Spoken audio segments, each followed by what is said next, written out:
Morning बच्चों, मैं S N. Verma, assistant teacher +2 high school Baniyadi grade.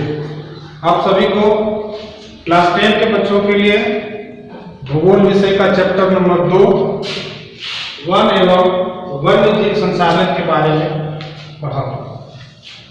इसके पहले वाले क्लास में यदि आपने देखा होगा और यदि उस क्लास में आप उपस्थित रहे हुए तो आपने पढ़ा होगा कि इसका जो पहला चैप्टर का जो प्रथम क्लास था उसमें मैंने बहुत सारी बातों को बताया था, वन एवं वन्य जीव संसाधन के बारे में विस्तार। तो मैं उससे संबंधित कुछ प्रश्न पूछना चाहूंगा, आप उसका उत्तर बताएंगे, फिर मैं उसके आगे की क्लास में आपको ले चलूंगा। बच्चों, आप बता सकते हैं कि हमें जो ऑक्सीजन लेते हैं श्वसन क्रिया के लिए, ऑक्सीजन की जो हमें आवश्यकता होती है वो हमें कहां से मिलती है? निश्चित रूप से आपका आंसर होगा कि ये ऑक्सीजन हमें पेड़ पौधों से प्राप्त होता है। दूसरा प्रश्न है कि हमें अपना भोजन, जो हम भोजन करते हैं, मनुष्य जो भोजन करता है वो हमें कहां से प्राप्त होता है? तो इसका भी आंसर है कि हमें भोजन का बहुत सारा भाग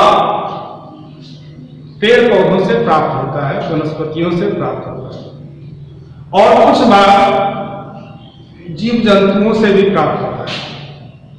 क्या आप बता सकते हैं कि हमें पेड़ पौधों से क्या प्राप्त होते हैं खाने के लिए? तो आपका आंसर होगा कि हमें पेड़ पौधों से फल, खाद्य पदार्थ, ये सब जो है वो हमें मिलते हैं खाने के लिए। इसके अलावा भी और बहुत सारे उत्पाद हमें अपने दैनिक जीवन में उपयोग के लिए मिलते हैं, जैसे ईंधन के लिए लकड़ियां, स्वच्छ वायु, जड़ी बूटियां,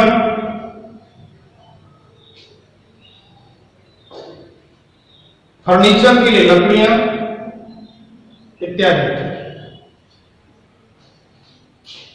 आपको पता होगा कि हमें जंतुओं से, जीवों से खाद्य पदार्थ का कौन कौन सा उत्पाद हमें प्राप्त होता है? तो आपका आंसर होगा कि हमें जीव जंतुओं से दूध, अंडा, मछलियों से ये मांस, पशुओं के खाल इत्यादि प्राप्त होते हैं। लेकिन दूध, अंडा और मांस, ये तीन चीजें जो है वो खाद्य पदार्थ में हम इसका उपयोग करते हैं। बाकी चीजों का उपयोग हम अन्य कामों में करते हैं। जैसे जानवरों के खाल से बहुत सारे पदार्थ बनाए जाते हैं जो हमारे दैनिक जीवन में काम आते हैं, जैसे जूते, बेल्ट, ग्लव्स इत्यादि। कुछ जानवरों के रोए से भी हमें बहुत सारी सामग्री प्राप्त होती है, जैसे ऊन। तो ये ऊन हमें किस चीज से प्राप्त होता है? भेड़ से। और उस ऊन का उपयोग हम लोग जाड़े के दिनों में गर्म वस्त्र के रूप में उसका उपयोग करते हैं। ऊनी के स्वेटर, मफलर, जैकेट, कंबल, रजाई इत्यादि।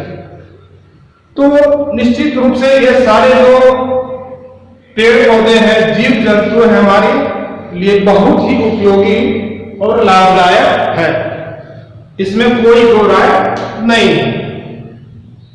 लेकिन आपने देखा होगा कि पिछले क्लास में बहुत सारी ऐसी मानवीय क्रियाकलाप हैं जो इसको क्षति पहुंचा रहे हैं, मतलब इसको नुकसान पहुंचा रहे हैं। इसकी संख्या में कमी आ रही है, ये दिनों दिन सिमटते जा रहे हैं। तो जब इतने सारे फायदे हैं हमें इन चीजों से, तो आप क्या उन चीजों को नष्ट करना चाहेंगे? बिल्कुल नहीं, नेवर नेवर नेवर, कभी नहीं। क्यों नहीं? क्योंकि ये हमारे पर्यावरण के मित्र हैं और ये हमें बहुत तरह से अपना जीवन व्यतीत करने में मदद करते हैं। इसके बगैर मानव का जीवन सुचारू रूप से चलना संभव नहीं है।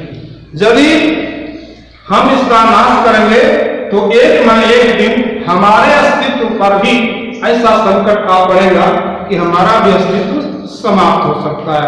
दैट मीन्स कि मनुष्य का जीवन या अन्य जीवों का भी जीवन इस पृथ्वी पर से समाप्त हो जाएगा। कब? जब हम इसको नष्ट होने से नहीं बचाएंगे तो आज हम इसको बचाने के लिए, इन जीवों को, वनस्पतियों को बचाने के लिए जो बातें करेंगे वो है भारत में वन एवं वन्य जीव का संरक्षण। दैट मीन्स कि हम ये कहें कि हमें वनस्पतियों और जंगली जीवों, वन्य जीवों को बचाना है। कैसे बचाएंगे? इसके लिए हम क्या कर सकते हैं? तो इसके बारे में हम लोग आज विस्तार से जानेंगे, जो कि इस चैप्टर का द्वितीय भाग होगा, वन एवं वन्य जीव संसाधन का।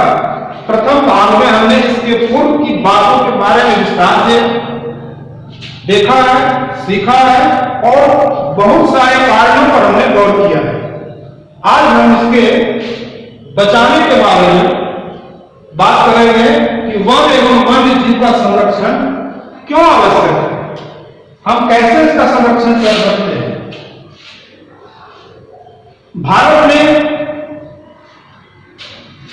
वनों एवं वन्य जीव का तेजी से हो रहे ह्रास के कारण इस पर संकट जो उत्पन्न हो गया है, जिसके चलते इसका संरक्षण अब आवश्यक हो गया, बहुत जरूरी हो गया है। यदि इस समय भी हम नहीं चेते और इसका संरक्षण नहीं किया तो आने वाले समयों में इसके बहुत ही भयंकर परिणाम देखने को मिल सकते हैं। और कल्पना कर सकते हैं कि जब इस धरती पर से पेड़ पौधे समाप्त हो जाएंगे तो क्या स्थिति होगी? क्या मनुष्य का जीवन बच पाएगा? क्या दूसरे जीवधारियों का अस्तित्व इस पृथ्वी पर रह पाएगा? नहीं रह पाएगा। तो हमें इसके बचाने के लिए प्रयास करना है। संरक्षण से क्या लाभ होता है? संरक्षण से पारिस्थितिकी तंत्र में संतुलन बना।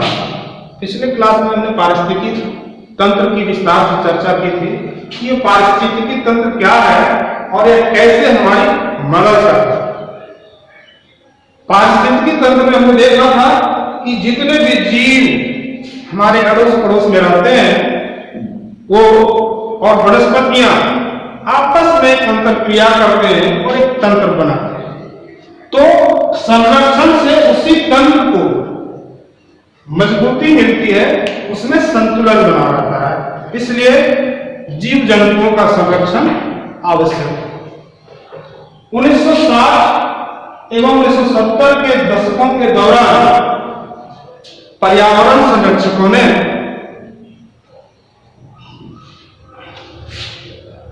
राष्ट्रीय वन्य जीव सुरक्षा कार्यक्रम की मांग की, जिसके परिणाम स्वरूप 1972 ईस्वी में भारतीय वन्य जीव रक्षण अधिनियम लागू किया। ध्यान रहे, कब इसकी मांग उठी? 1960 और 70 के दशक।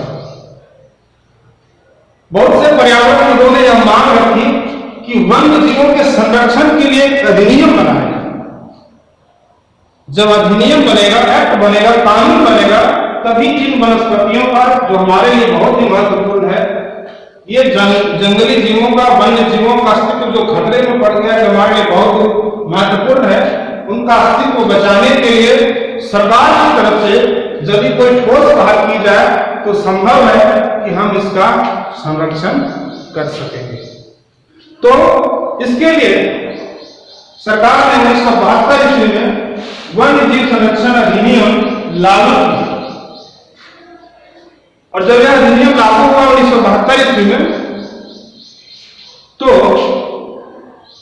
इस पर जो तीव्र गति से इसका नाश हो रहा था, इसको रोकने के लिए बहुत सारे कार्यक्रमों की घोषणा की गई, बहुत सारे प्रयास किए गए, और इसका फलाफल हमें ये देखने को मिल रहा कि जो अब लुप्त प्राय होने जा रहे थे, उसकी संख्या धीरे धीरे फिर कुछ बढ़ रही है। 2003 ईस्वी में इस एक्ट में, अधिनियम में संशोधन करके इसमें कड़े दंड और सजा का प्रावधान। कड़े दंड और सजा का प्रावधान का मतलब है कि जो इस अधिनियम का उल्लंघन करेंगे उसको सजा भुगतनी पड़ेगी, उनको आर्थिक दंड देना पड़ेगा। और इसके तहत बहुत सारे उपाय किए गए जो इस प्रकार है। पहला है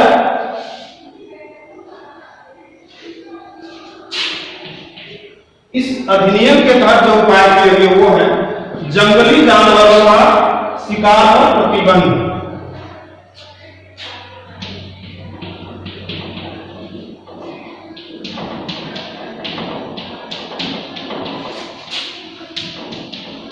आप लिखेंगे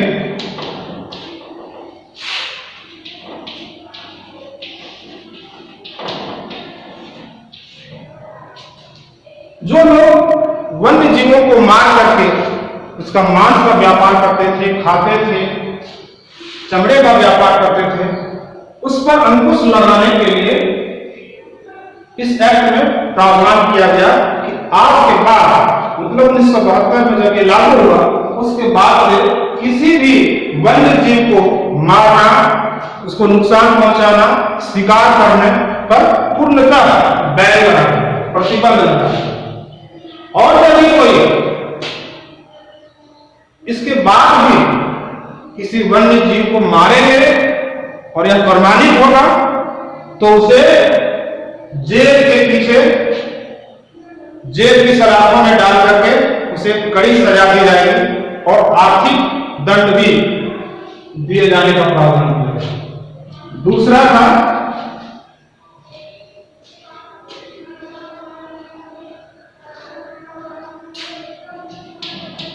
वन्य जीवों के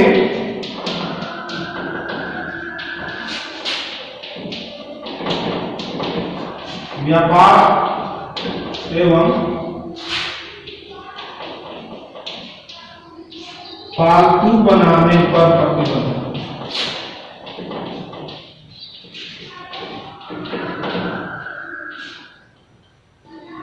पहले में उसके शिकार पर प्रतिबंध लगाया गया, जबकि दूसरे प्रावधान में है कि आप किसी भी रूप से वन्य जीवों को पकड़ करके उसे बेच नहीं सकते, उसका व्यापार नहीं कर सकते हैं और उसे अपने घर में पालतू भी नहीं बना सकते हैं।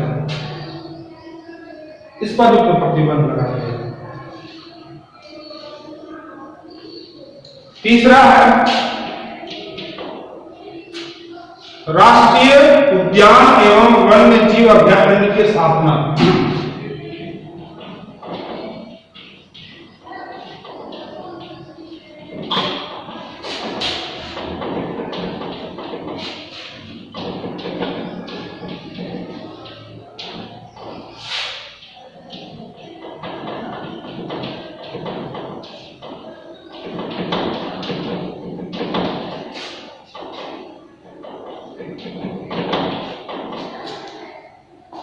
राष्ट्रीय उद्यान एवं वन्य जीव अभयारण्य की स्थापना। केंद्र सरकार और बहुत सारे राज्य सरकारों ने विभिन्न क्षेत्रों में अनेक नेशनल पार्क की स्थापना और कुछ सेंचुरी अभयारण्य की भी स्थापना। इससे क्या होगा कि जो नेशनल पार्क बनाए गए उस एरिया के अंदर किसी भी तरह के जंगली जानवरों के शिकार पर और कोई भी तरह का पेड़ पौधा काटने पर प्रतिबंध लगा है। इसके बारे में हम लोग इसी चैप्टर में आगे कुछ इसके नामों की चर्चा करेंगे।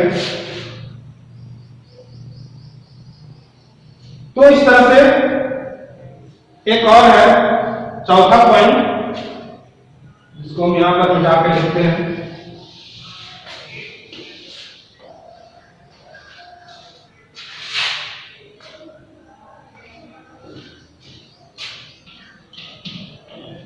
प्रतिबंधित क्षेत्र में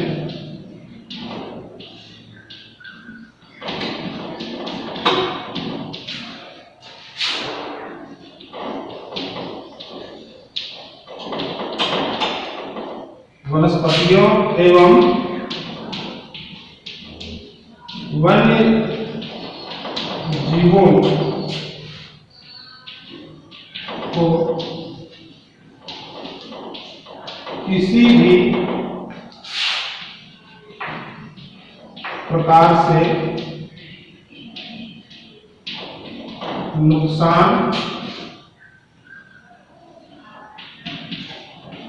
पहुंचाने पर प्रतिबंध। मतलब ये हुआ कि हम जो प्रतिबंधित क्षेत्र घोषित किया गया है, जहां पर जंगली जानवरों और वनस्पतियों को आप किसी भी तरह से नुकसान नहीं पहुंचा सकते। जब भी इसका उल्लंघन हुआ या करते हुए कोई पाया गया या करने के बाद प्रमाणित हुआ, तो उसे कड़ी से कड़ी सजा देने का प्रावधान वन्य जीव संरक्षण अधिनियम 2003 में किया। इसी के तहत केंद्र और विभिन्न राज्यों ने अनेक राष्ट्रीय उद्यानों की जो स्थापना की, जिसमें बहुत सारे नाम यहां पर आएंगे, जिसका उद्देश्य था लुप्त हो रहे वन्य जीवों का संरक्षण करना। खास करके इसमें कुछ नाम है, आप नोट कर लेंगे कि किन किन जंगली जानवरों के संरक्षण पर विशेष जोर दिया गया। इसमें था बाघ, एक सींग वाला गैंडा,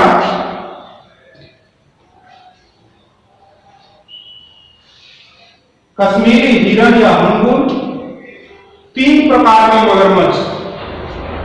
3 प्रकार के मगरमच्छ में है स्वच्छ जल मगरमच्छ,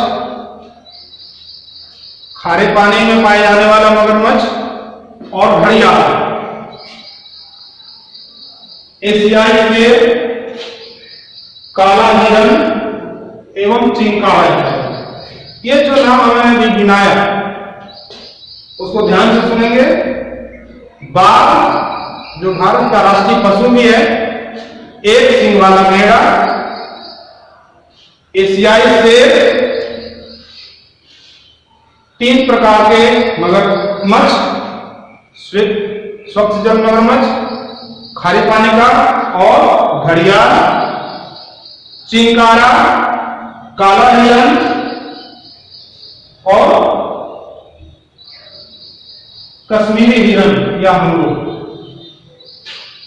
इन जानवरों के संख्या में वृद्धि के लिए, क्योंकि इनकी संख्या दिनों दिन घट रही थी और पर्यावरणविदों को लगा कि इसको बचाना अब जरूरी है, तो इसकी संख्या में वृद्धि के लिए विभिन्न केंद्र राज्य सरकारों और केंद्र सरकारों ने आपसी तालमेल से कई राष्ट्रीय उद्यानों की स्थापना की। कई जंगली क्षेत्र को राष्ट्रीय उद्यान घोषित किया, जहां पर इन जानवरों के शिकार पर पूर्ण रूप में प्रतिबंध लगाया गया। और इसी के तहत भारत में एक बाघ परियोजना की शुरुआत की। बाघ परियोजना, बाघ भारत का राष्ट्रीय पशु है, आप सभी जानते हैं, जिसको हम लोग रॉयल बंगाल टाइगर के नाम से जानते हैं। तो भारत का क्या है? राष्ट्रीय पशु, नेशनल एनिमल ऑफ इंडिया। तो इसकी संख्या भी दिनों दिन बहुत घटती जा रही थी, तो सरकार ने इसकी संख्या को बचाने के लिए, इसकी संख्या में वृद्धि के लिए बाघ परियोजना की शुरुआत की। और यह परियोजना शुरू हुई 1973 ईस्वी में।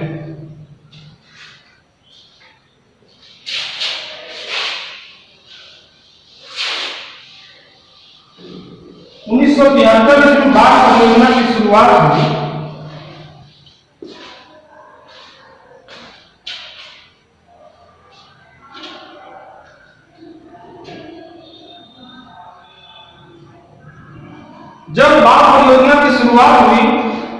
उस समय सरकार को ये इस बात की जानकारी हुई कि 20वीं सदी प्रारंभ होने से पहले भारत में बाघों की संख्या 55,000 के आसपास थी। पूरे भारतवर्ष में जो बाघ थे कितनी संख्या में थे? 55,000, 55,000। लेकिन जब 1973 में ये बात आई कि वन्य जीव संरक्षण अधिनियम 1972 लागू किया गया, जिसमें बाघों की बहुत संख्या कम पाई गई, तो बाघों के लिए भी एक योजना तैयार की गई जो 1973 में हुई। और 1973 में इसकी संख्या जो है घट के हो गई थी 1827।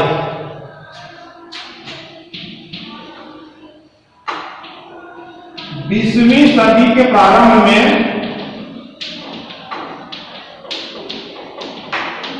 इसकी संख्या थी 55,000 और 1973 में इसकी संख्या आ गई 1827। आप इमेजिन कर सकते हैं कि कितनी तेजी से इसकी संख्या घटती जा रही थी। और अगर कुछ दिन और तक इस पर ध्यान नहीं दिया गया रहता तो बाघ भी इन्हें गिने बच जाते या संभव हो कि वह भी नहीं बच पाता। जैसे हमने इसके पहले वाले क्लास में एशियाई शेर के बारे में चर्चा की। पीली सिर वाली बतख, गुलाबी सिर वाली बतख, सॉरी पीली सिर नहीं, गुलाबी सिर वाली बतख जो बिल्कुल लुप्त प्राय है। एशियाई चीता जो सबसे तेज दौड़ने वाला पशु है, उसको जो लुप्त प्राय की श्रेणी पहले वाले क्लास में ध्यान देंगे शामिल किया गया है 1952 ईस्वी से। तो संभवतः अगर कुछ दिन और इस पर ध्यान नहीं दिया गया होता तो ये संभावना है कि बाघ भी लुप्त की श्रेणी में चला गया। लेकिन 1973 ईस्वी में जब इसकी संख्या 1827 पाई गई तो एक योजना की शुरुआत की गई जिसका नाम दिया गया बाघ परियोजना। क्या नाम दिया गया है? बाघ परियोजना, प्रोजेक्ट टाइगर। तो इसके पीछे का उद्देश्य क्या था? इसके पीछे का उद्देश्य यही था कि बाघों की जो इतनी तीव्र गति से संख्या घट रही है उसकी संख्या में वृद्धि की जाए। तो संख्या क्यों घट रही थी? संख्या घटने के पीछे का कारण पर गौर करेंगे तभी तो हम इस पर काबू पा सकेंगे।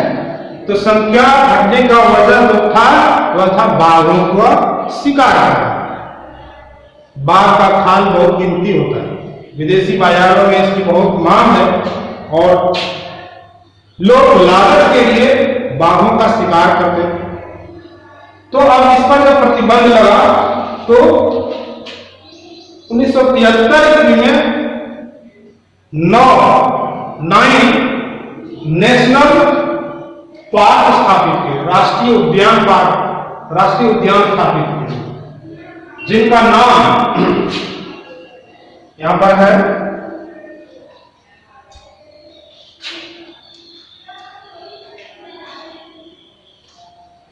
ये नाम यहां पर है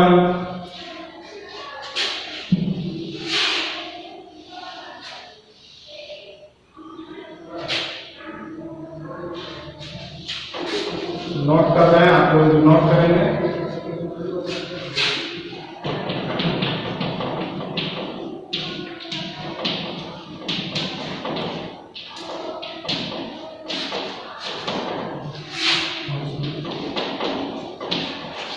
राष्ट्रीय उद्यान का नाम और राज्य यानी वो किस राज्य में स्थित है। यहां पर सिर्फ उन्हीं नामों की चर्चा हम कर रहे हैं या लिख रहे हैं जिसकी स्थापना 1973 ईस्वी में की गई। वो पहला है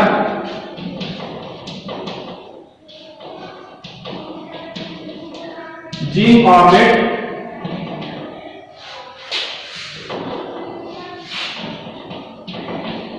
राष्ट्रीय उद्यान। ये वर्तमान में उत्तराखंड राज्य में है।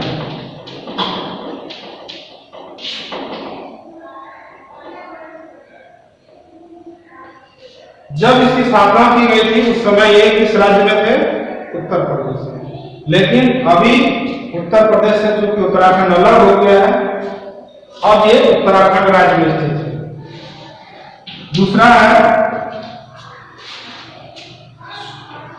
सुंदरवन राष्ट्रीय उद्यान।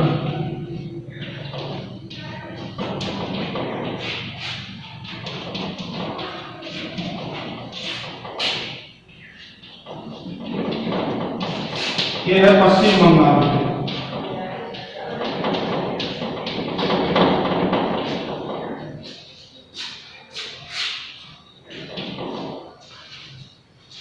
तीसरा है मानस बाग रिजर्व क्षेत्र। आप लोग लिखेंगे कॉपी में।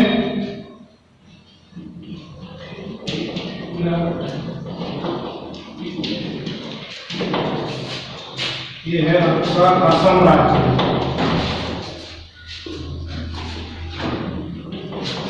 चौथा है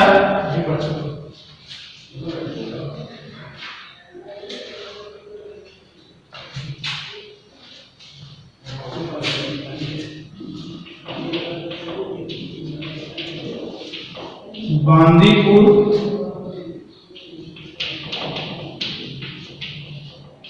राष्ट्रीय उद्यान। यह है कर्नाटक में।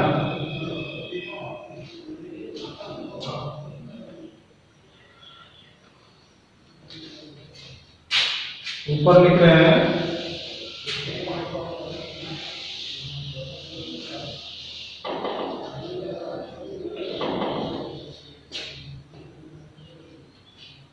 पांचवा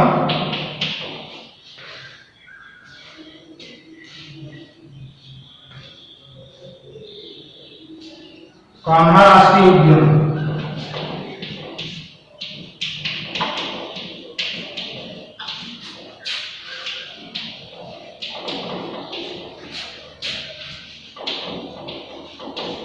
मध्य प्रदेश।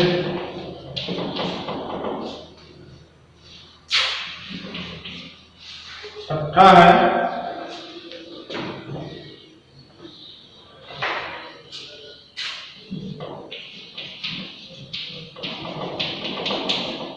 रणथंभौर राष्ट्रीय उद्यान।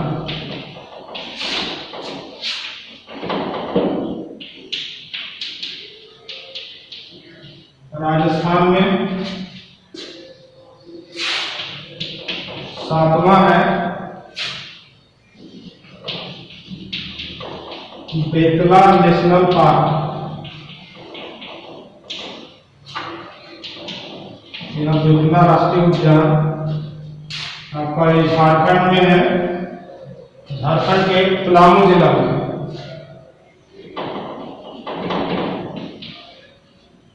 पलामू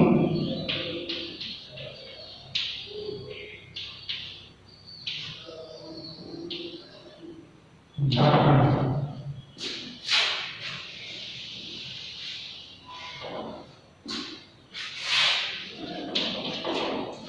आठवां है सिमलीपाल उड़ीसा।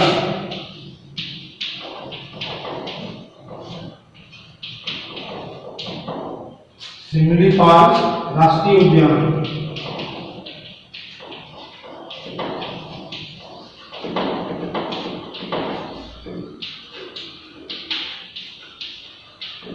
उड़ीसा।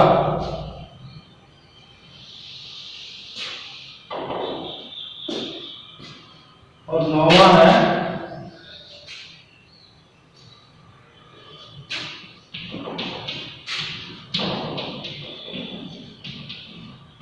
मेलघाट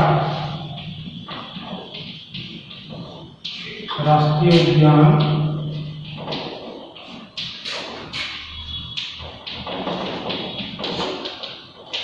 महाराष्ट्र।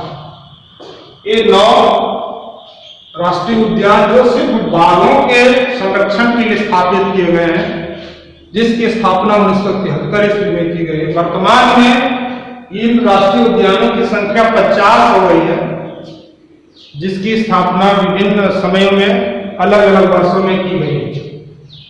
तो हमने यहाँ सिर्फ उन्हीं का जिक्र किया है जो 1973 या 74 में स्थापित किए गए। अब हम इसके दूसरे बिंदु वनों के प्रकार के बारे में पढ़ेंगे।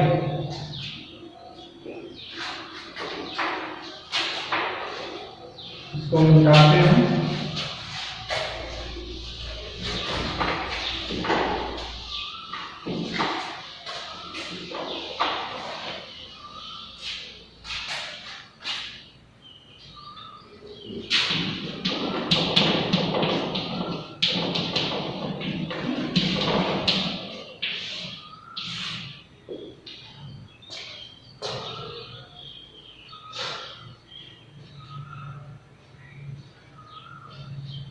भारत में अधिकतर वन या तो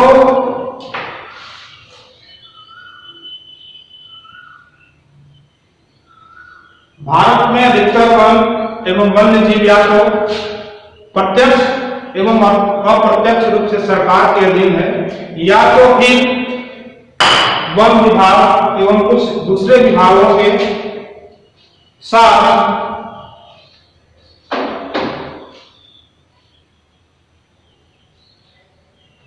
दूसरे विभाग के जरिए सरकार के प्रबंधन में इन्हें निम्न वर्गों में बांटा गया है। ये 3 वर्गों में विभाजित है। पहला है आरक्षित वन,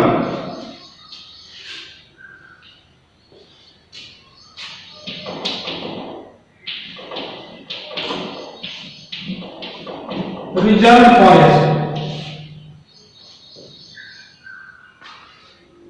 देश के आधे से अधिक वन क्षेत्र आरक्षित वन के अंतर्गत आते हैं। इनका महत्व मूल्यवान लकड़ियों के लिए अधिक है, इसलिए आरक्षित वन की श्रेणी में आते हैं। दूसरा है रक्षित वन।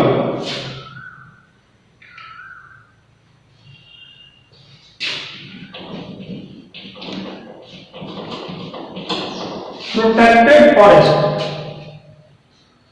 तो रक्षित वन में वन विभाग के अनुसार देश के कुल वन क्षेत्र का 1/3 भाग 1/3 जो है वो रक्षित वन के अंतर्गत आता है।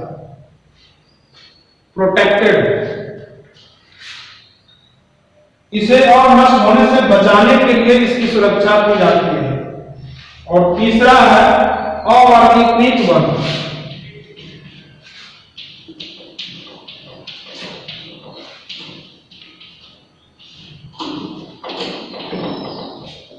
Unclassified forest.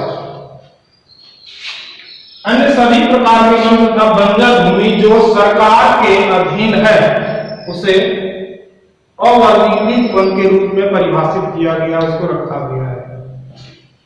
आरक्षित वन और रक्षित वन का महत्व सर्वाधिक है। मतलब ये दोनों बहुमूल्य लकड़ियों, बहुमूल्य जंगली उत्पादों के लिए बहुत ही महत्व रखता है। हम लोग तीसरे बिंदु समुदाय एवं वन संरक्षण, यानी वन को संरक्षित करने में समुदाय का, कम्युनिटी का क्या रोल है, इसके बारे में थोड़ा सा जानेंगे। वन संरक्षण की नीतियां हमारे देश के लिए कोई नई बात नहीं है। हम सदियों से इस परंपरा को निभाते आ रहे हैं।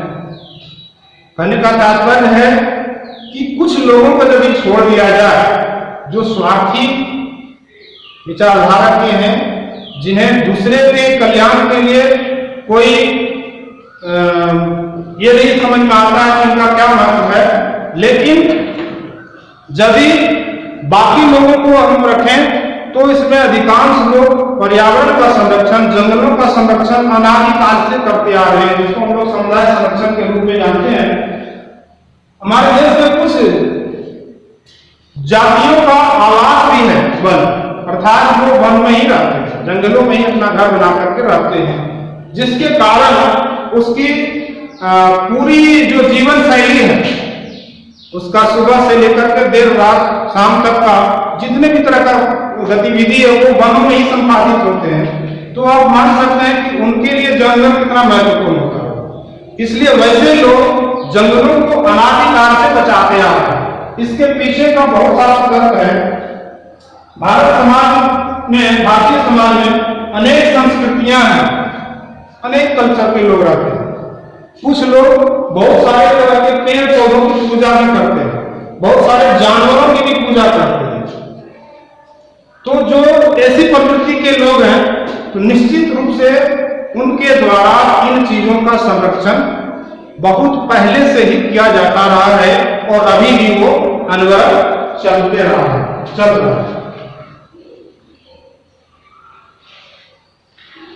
हम लोग इसको देखते हैं कि कुछ जो झारखंड में संथाल जाति के जो आदिवासी वर्ग के लोग हैं और इस वर्ग से जो बिलोंग करते होंगे वो जानते होंगे कि उनके जीवन में वृक्षों का क्या महत्व है। वो प्रकृति पूजक होते हैं, बहुत तरह के वृक्षों की वो पूजा करते हैं, जिसको काटना वो नहीं चाहते और नहीं काटने देते हैं।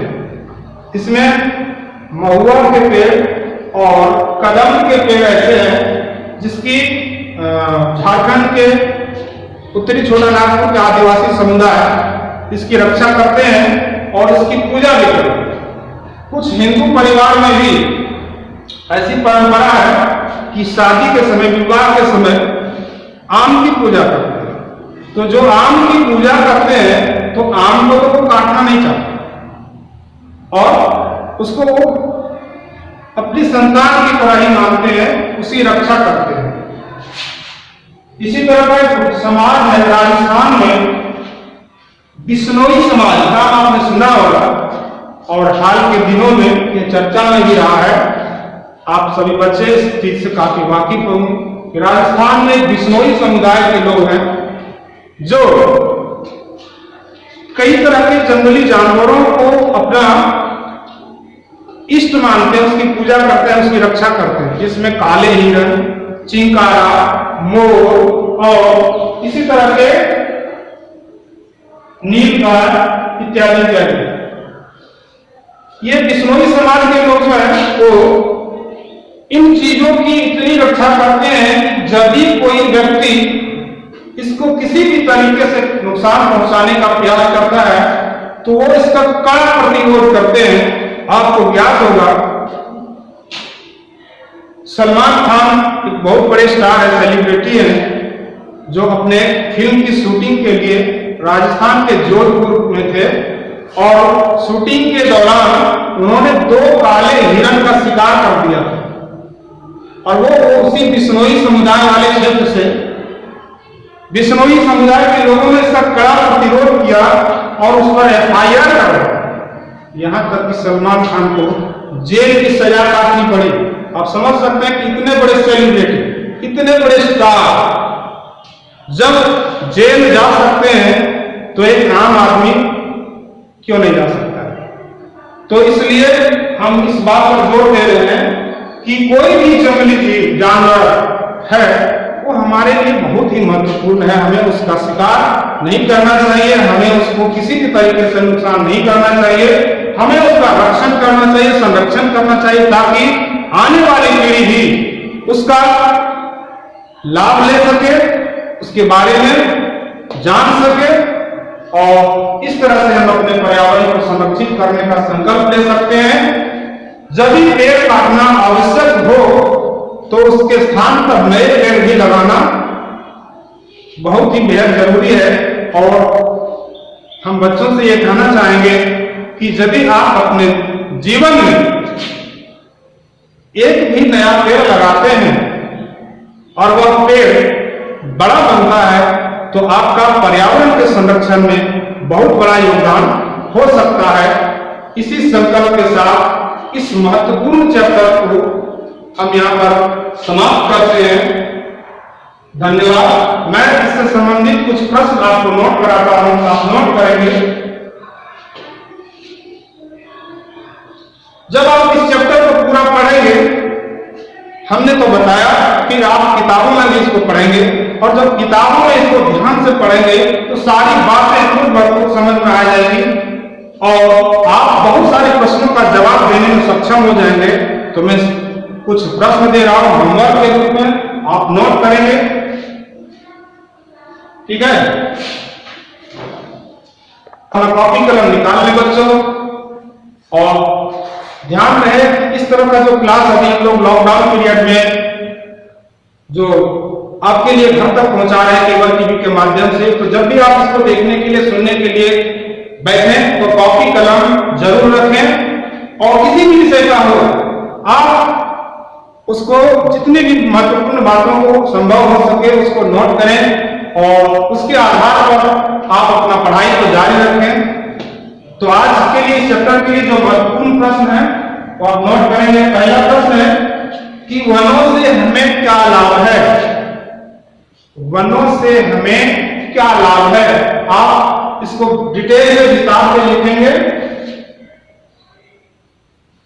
दूसरा प्रश्न है वनों का संरक्षण क्यों आवश्यक है, हम वन को क्यों बचाएं।